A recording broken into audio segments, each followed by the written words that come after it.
नमस्कार, मैं ममता गुप्ता आज आपको अपनी वीडियो में बताऊंगी कि शरद पूर्णिमा किस दिन मनानी चाहिए। कोई कह रहा है कि शरद पूर्णिमा 16 अक्टूबर के दिन है, कोई कह रहा है कि 17 अक्टूबर को है। तो यही कन्फ्यूज़न आपका मैं दूर करने वाली हूँ इस वीडियो के अंदर। और मैं अपनी वीडियो में बताने वाली हूँ कि शरद पूर्णिमा के दिन हमें क्या क्या करना चाहिए।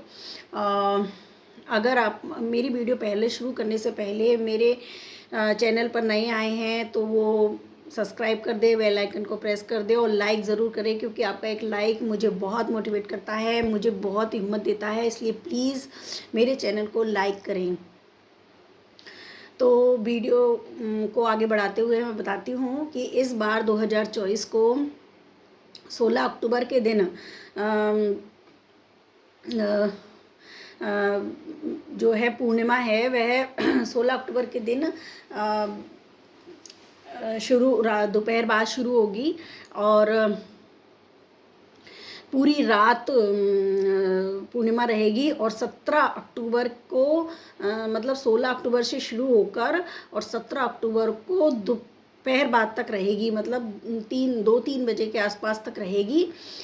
इस तरह जो 16 अक्टूबर के दिन उदया तिथि के अनुसार तो 17 अक्टूबर को शरद पूर्णिमा मानी जाएगी, लेकिन चूँकि हम पूर्णिमा के दिन खीर बनाते हैं तो जो वो खीर का प्रसाद है उसमें पूर्णिमा का चांद होना ज़रूरी होता है। तो आप लोग खीर को 16 अक्टूबर के दिन मना लें, क्योंकि 16 अक्टूबर के दिन ही जो चांद होगा वो पूर्णिमा का चांद होगा, पूर्णिमा तिथि के अंदर होगा। तो पूर्णिमा तिथि के अंदर आप या तो आपका खुला एरिया है घर में और चांद की रोशनी आती हो तो आप गैस वगैरह या स्टोव वगैरह कुछ भी रखकर खुले में आप अपना खीर बना सकते हैं। वो ज़्यादा लाभकारी होता है, क्योंकि उसमें चंद्रमा की जो रोशनी है वो पड़ती रहती है और वो घुलती रहती है और वो एक अमृत का रूप लेती है।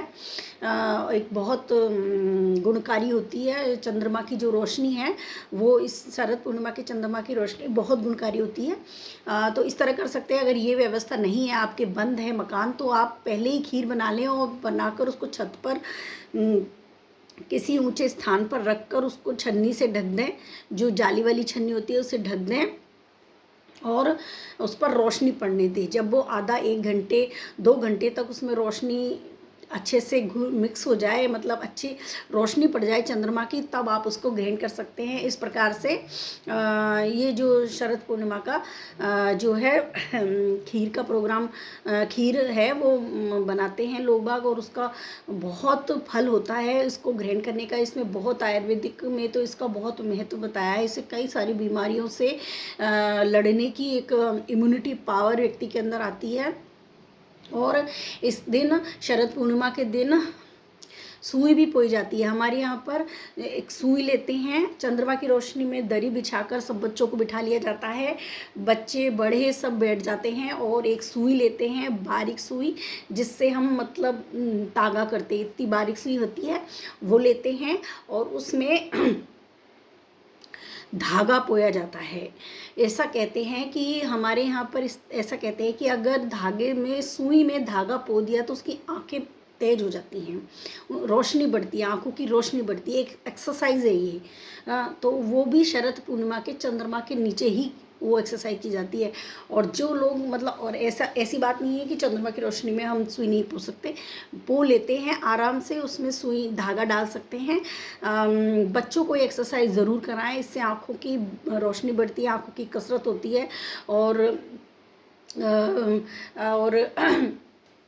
हमारे यहाँ पर बच्चों को इस तरह की एक्सरसाइज कराई जाती है। सुई पोकर मतलब सुई में धागा डलवाया जाता है और एक सब लोग पूरी फैमिली बैठ जाती हैं छत पर ही और इन्जॉयमेंट करते हैं तब तक जब तक कि उस खीर के अंदर चंद्रमा की रोशनी अच्छे से घुल मिल नहीं जाए और सब लोगों को मिलकर बैठने कर और समय बिताने का अवसर मिलता है।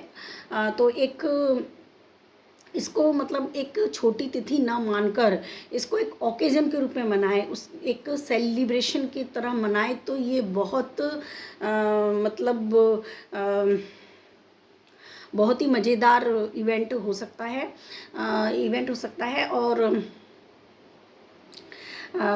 इस तरह से आप शरद पूर्णिमा मना सकते हैं। हमारे यहाँ तो इस तरह से ही मनाई जाती है।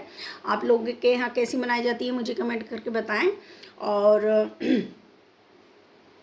जो एकादश वैसे उदया तिथि के अनुसार है, वह जो पूर्णिमा है वह 17 अक्टूबर को पड़ रही है।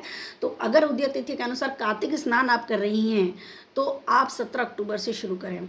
और अगर आप शरद पूर्णिमा में खीर वगैरह बना रही हैं, व्रत कर रही हैं, तो 16 अक्टूबर को करें, क्योंकि 16 अक्टूबर की जो पूर्णिमा का चंद्रमा है वो 16 अक्टूबर के दिन ही दिखाई देगा। तो उसी ही दिन व्रत रखना होता है, रखना और उसी दिन खीर बनेगी।